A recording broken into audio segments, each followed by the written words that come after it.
So we have this longest palindromic substring problem of LeetCode, and it is also similar on GFG.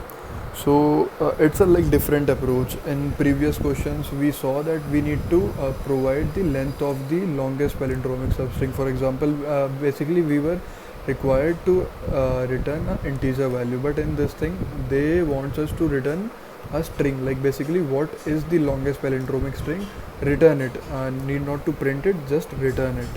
So what we'll do, one more thing, it is substring, not subsequence, so we cannot skip like you might be already knowing the differences substring and subsequence, because substring is this but subsequence can be this. So for subsequence it's little complicated, for substring it's quite normal. So let's find out manually our answer. For example, we have this a b c c b c string. Manually we can see that b c c b, this one is the longest palindromic substring, and we are considering single a, single b, single c, like these are all palindromic uniquely also. Like for example, a single character a, b, c, these are palindrome in their own, so you need to like keep this in mind. Now what we'll do, for manually we check that it is b c c b. Like how we did it, first we need to check that extremes are equal. The first and main condition is extremes are equal, like b is equals to b. Another condition is inner material should also be equal, so we can also do it recursively, and but like using like dp would make it more simple in the term of time complexity and space complexity. So inner material also should be equal. We'll make calls, definitely we'll make two calls. Like now I'll explain the logical approach for this code.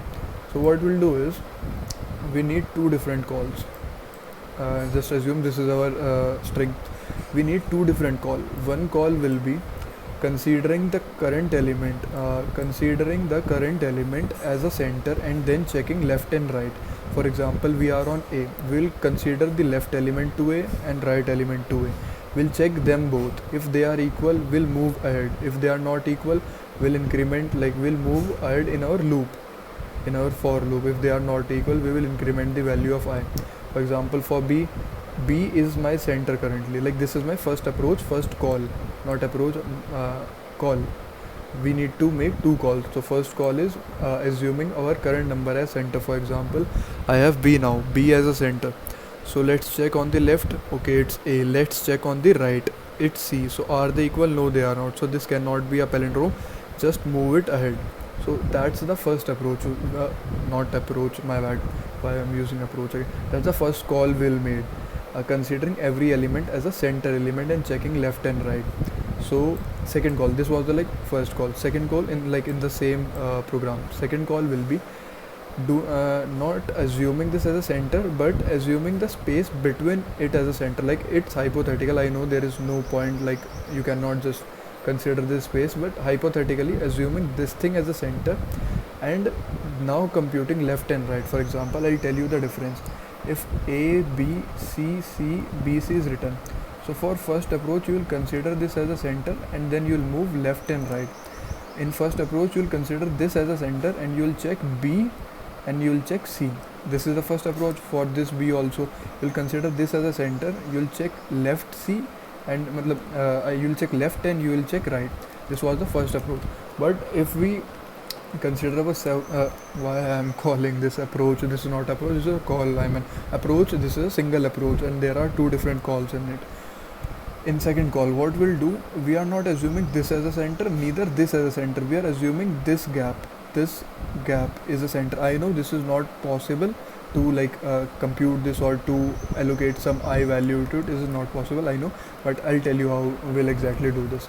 So we are assuming this thing as a center and then we'll move ahead left and move ahead right, and we'll check if these two are equal. If they are not, then we'll shift our this. You can imagine this as a line, you can just imagine this as a line, this is a line, and what we'll do now, we'll check left and right. B and C are not equal, move this line again. Earlier what we were doing in B and C, we were considering B as a center and then we were checking A and C. I'll tell like why we were why we need to use like two different approaches.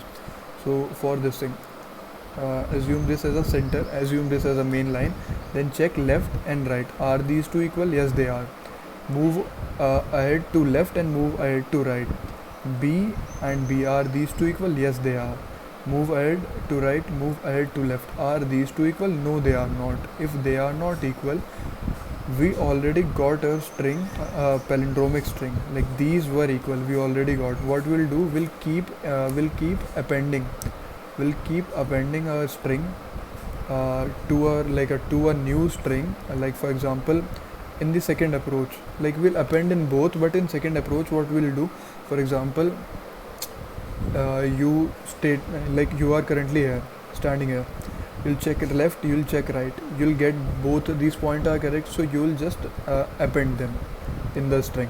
Then what we'll do, you'll check more left, you'll check more right. B and C again similar, then you'll append them. But there's a way to append, like we cannot just insert CC then BB, it will just ruin our string. So there is a way to append, and there's another way to insert, which I'll tell.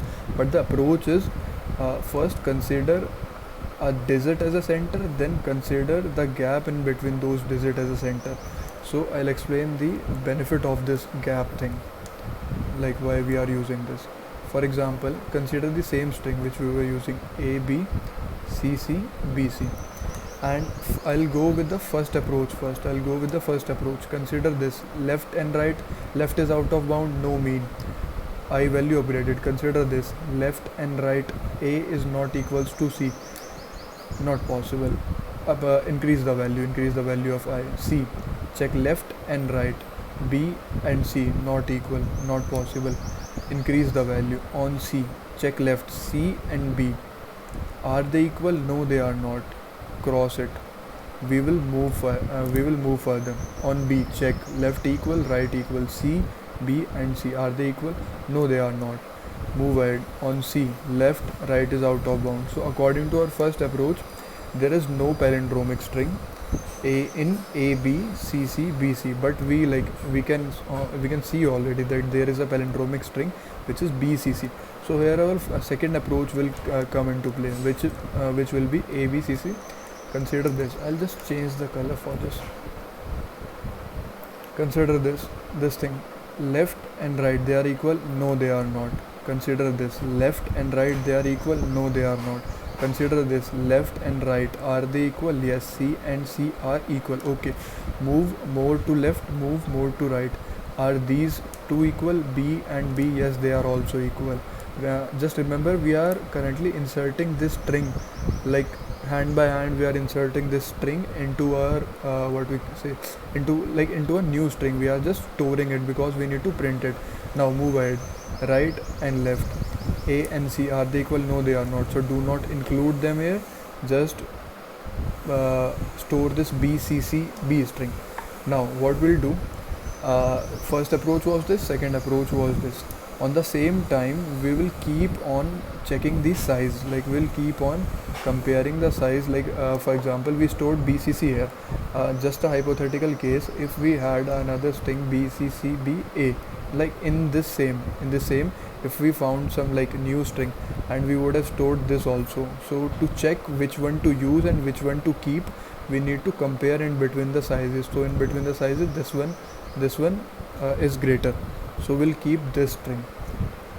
And this was the main approach, like how we'll go. And for code will be available like in description, or I'll just make a new video explaining the code, because it will be lengthier code. So that's it pretty much, I guess.